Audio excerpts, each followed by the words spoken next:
Саламатсыздарбы?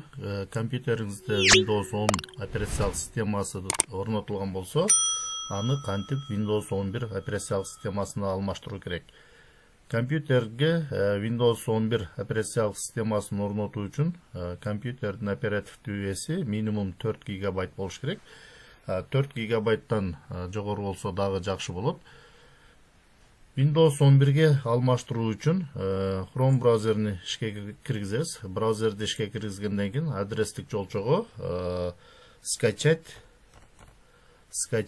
Windows скачать Windows 11 деп жазабыз. Windows 11 деп жаздырып Enter клавишасын басканыбызда бул жерден сайттардын тизмеги чыгат. Ушул жерден скачать Windows 11 деген шилтемени басабыз. Шилтемени басканыбызда Microsoft'тун официальный сайты ачылат. Бул жерден экинчиде турган создание установочного носителя Windows 11 деген жерден скачать деген баскычты басабыз. Басканда бул файл компьютерге жүктөлөт. Компьютерге загрузки деген папканын ичине жүктөлөт. На проводниктин терезесин ачканда загрузки деген папкада ушул жерде жүктөлөт. Бул media creation tool деген ушул файлды ачабыз. Файлды ачуу үчүн мыштын оң жак баскычын басабыздан бул жерден запуск от имени администратора дегенди тандайбыз. Тандаганда төмөнкүдөй терезе жүктөлөт. Компьютер подготовкалоо баштайт. Подготовка болгонго чейин бир аз күтөбүз.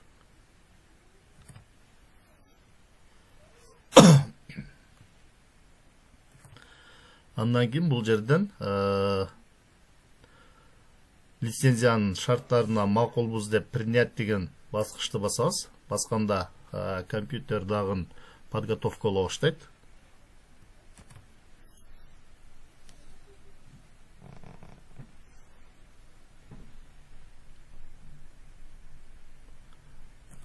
Подготовка бүткөндөн кийин бул жерде язык русский бойдон калат, выпуск 11 бойдон калат. Бул жерден эч кандай өзгөртпөйбүз. Далее деген баскычты басабыз. Андан кийин бул жерден ISO файл дегенди тандайбыз. Андан кийин бул жерден далее деген баскычты басабыз. Баскандан кийин бул файл кайсы папканын ичине жүктөлүш керек? Өзүбүз папканы тандайбыз. Азыр мен документи деген папканын ичине жүктөйүн.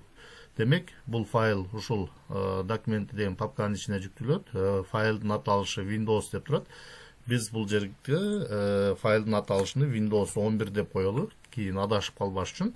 Андан кийин тип файла ISO файл бойдон калат. Бул жерден сохранить деген баскычты басканыбызда Windows 11 компьютерге жүктөлө баштайт. Бул жерде жүктөлүүнүн кадамдары көрсөтүлүп турат. 100% болгонго чейин күтөбүз.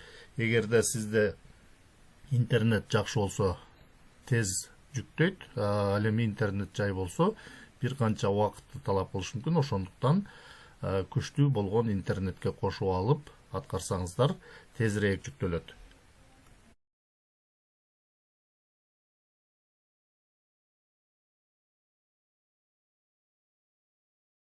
Загрузка болуп бүткөндөн кийин бул жерден готово деген баскычты басып коебуз.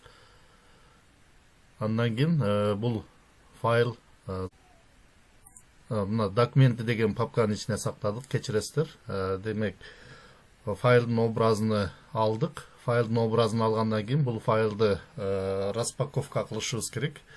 Кантип распаковка кылабыз? Распаковка кылуу үчүн мыштын көрсөткүчүн ошол файлга алып барып, мыштын оң жак баскычын басабыз. Андан кийин бул жерде WinZip дегенди тандайбыз. Эгерде сиздердин компьютериңиздерде WinRAR болушу мүмкүн, же WinZip болушу мүмкүн, архивный файлдарды ача турган программа болуш керек. Бул файлды извлечь кылыш үчүн бул жерде извлечь в деп турат, извлечь сюда деп турат, извлечь в папку деп турат, извлечь в папку дейт.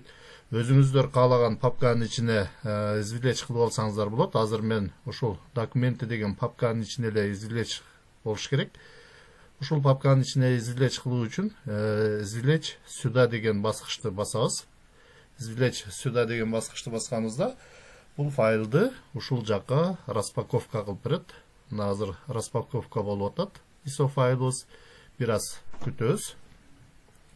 Распаковка болгондон кийин бул жерде загрузки деген папканын ичинде мына биз ушул файлды жүктөп алганбыз. Бул файлды кайсы жактан табасыздар?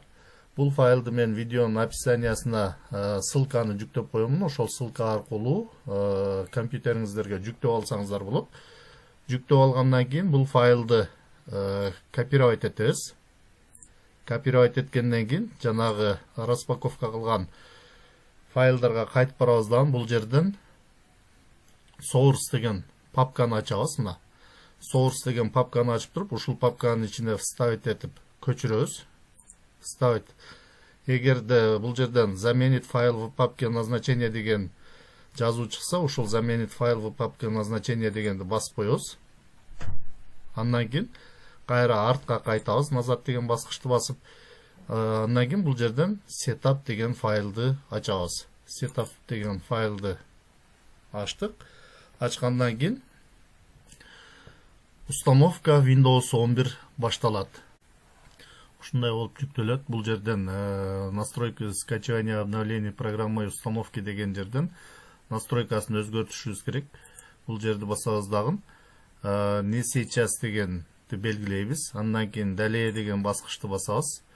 Басканда системаны даярдай баштайт. Система даяр болгонго чейин бир аз күтөбүз. Бул жерден принять деген баскычты басабыз. Принять деген баскычты басканда установка